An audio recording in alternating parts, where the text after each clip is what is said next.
Hey soldiers, two quick things that are going to affect your pocketbook. Number one, Saudi Arabia has been buying heavily discounted oil from Russia, as has China, India, and several African nations. And it's the amount they're buying has almost made up for the 2.2 million barrels of oil that Russia produced daily that is under sanction by the Biden administration. So they're selling that oil at a deep discount. So, they are taking a financial hit from that. But the output's still going out. They are still selling that oil. Now, here's the thing. Biden just went over to Saudi Arabia and they agreed to go ahead and at some point during the year, they said they were going to increase output, but just by 1 million more barrels per day. We're at 88 million barrels per day. That's what the world uses. So Saudi Arabia has said they'll go ahead and increase by 1 million. They also said that they can't afford to do any more than that they're going to keep it at up to 13 million. That's their language, not mine. So I told Biden, I know you're watching this. I told you that those sanctions would boomerang and they wouldn't work. They would hit us hardest. I told you that, Biden. He ain't lying. Okay, so Saudi Arabia is buying that cheap oil from Russia, and they're doing that in order to operate the machinery that they use to produce some of the energy for their own use and some of the energy they use to produce oil for export to places like the United States of America. So Saudi Arabia is in a very good position. They want to keep oil prices elevated. They're in a for-profit business, Saudi Aramco, OPEC, the OPEC nations. They want to keep oil at an elevated price, especially when you consider. Now, I'm going to tell you something about Saudi Arabia. One of the things about Mohammed bin Salman, the crown prince, very intelligent individual. A few years back, when he first came onto the scene, he came onto the scene with the idea that Saudi Arabia needed to diversify its income stream. We're always talking about multiple streams of income. Mohammed bin Salman was not satisfied with the fact that Saudi Arabia's main source of revenue, really their only source of revenue at the time, was oil. And I think this guy, he's educated in the West. He's a younger guy. He reads the tea leaves. He can see that the political winds are shifting against oil. He also knows that the very generous public accommodations and welfare programs that they provide their citizens have the effect of maintaining political stability in Saudi Arabia. You can argue that if it wasn't for those programs, then Saudi Arabia would be politically unstable. So Mohammed bin Salman is created a sovereign wealth fund to diversify the wealth of Saudi Arabia. And, they're a closed system over there. They're not talking about their finances internally to any great degree. So you don't know how successful they are with it. But, it's the kingdom of Saudi Arabia. So you gotta guess that they got some of the best financial services professionals, with the exception of me. I don't work for them. I should. I'd be able to help them out, but I don't. They've got good representation. So they're probably doing very well with their sovereign wealth fund. Now, let's get into the actual meat and potatoes, the numbers here. Remember, Russia was importing 2.2 million barrels of oil per day.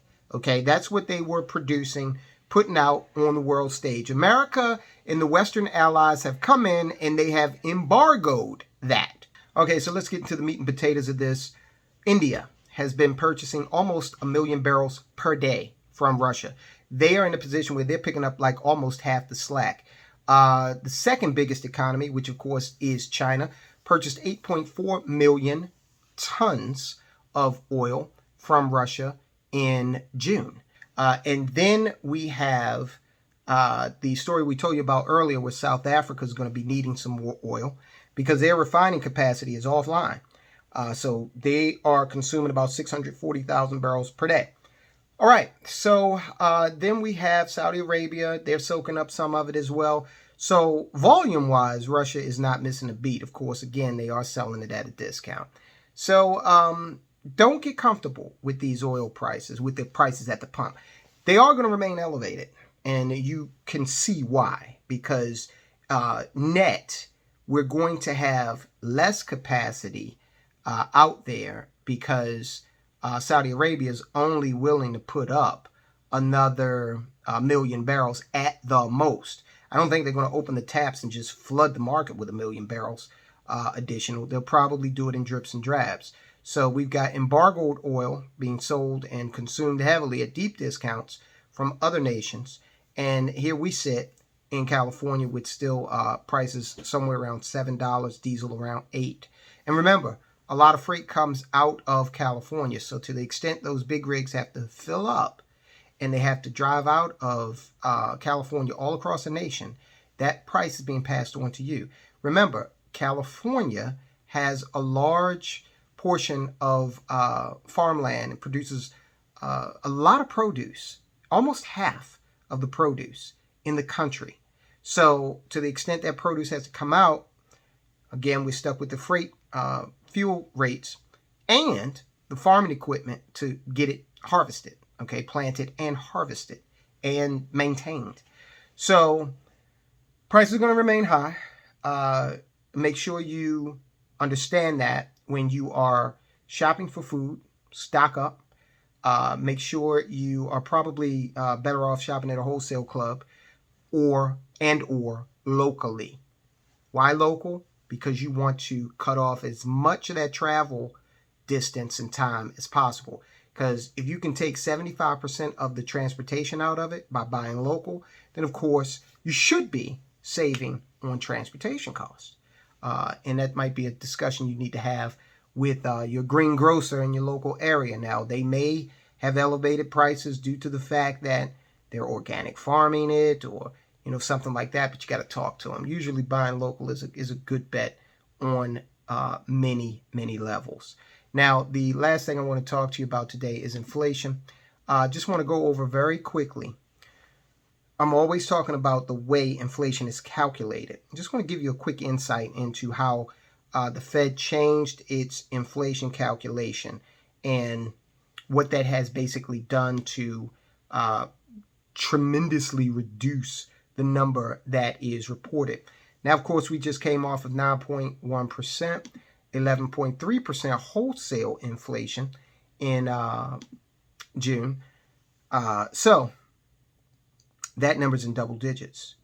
Now, Shadow Stats, John Williams, maintains that inflation, real inflation, is at 17%. It's a very frightening figure.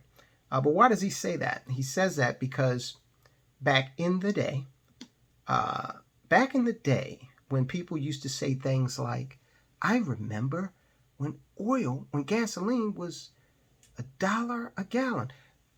No BS. I do remember. I started driving when gasoline was $1.01 per gallon. The important thing was that I had an onion on my belt, which was the style at the time. All right, so what the Fed did back in the day is it changed its definition. Back in the 80s, it's changed its definition of inflation. It used to be inflation was thought of as an expansion of the money supply. Okay, very simple. You put more money out on the street, as we've seen, and you get more competition for the same amount of goods. So prices rise, okay, supply and demand. But the Fed, again, in the 80s, adjusted that definition and basically went to saying that instead of it being, the money supply, it was mean prices. Okay, so we're looking at a specific price configuration. Okay, so going further, that money supply, back that former definition, kind of help you measure a standard of living. All right. Has the standard of living markedly changed since these prices have been inflated? Of course, if you are experiencing inflated prices at the grocery store, yes, your standard of living is going to change. All right. Maybe you'll be able to afford less beef and you have to go to more chicken. Maybe you won't be able to purchase the type of house that has 3 bedrooms. Maybe you'll only be able to afford a 2-bedroom. But when that number was calculated, the Fed got unsatisfied with that because the number was high. So they went to this different calculation that instead of expanding the money supply, they went to what's called a substitution basket of goods. Now, one of the things that, I'll give you an example of how that worked. Let's say you had a computer. Back in the day, you had one of those old computers, and let's say that computer got 25% faster than it was the year before, okay? So 1979 to 1980, the computer got 25% faster in 1980. A computer that you would go to Radio Shack, where I used to work as a kid, and buy. So their rationale was 25% more processing power, same price equals a 25% price decrease. Okay? Little shell game that they've been playing ever since.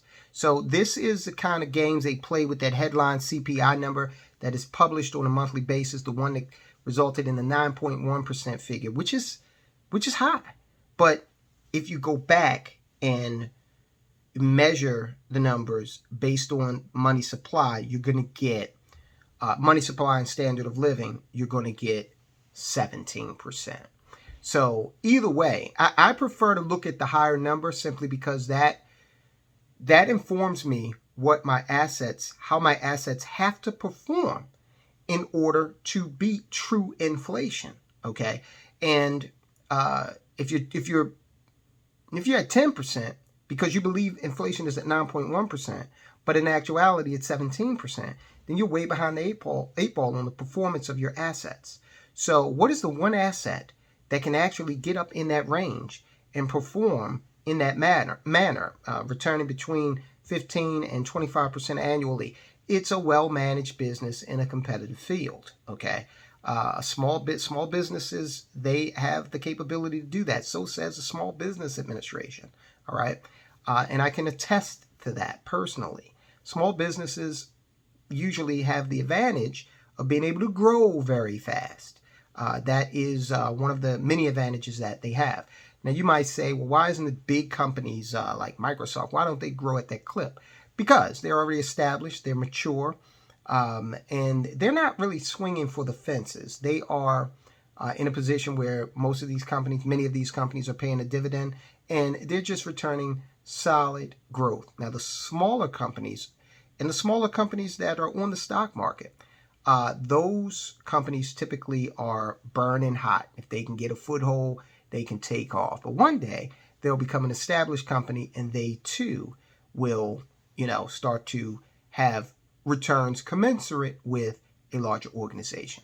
So, guys, I hope you understand that. I'm sure you do. You're a very intelligent audience, and we're almost at 1,000 subscribers. I'm very grateful for that, so thank you very much. Thank you for watching. If you've watched this video and you haven't subscribed, go ahead and do it now. Hey, soldiers, last but not least, take a look at this video. This video is going to walk you through what stagflation is. It's highly likely that we're going to be going through a stagflation event as the next big economic event here in our country, in our world. You need to know what it is. If you got any questions, drop it in the comment section. Guys, I'll talk to you soon.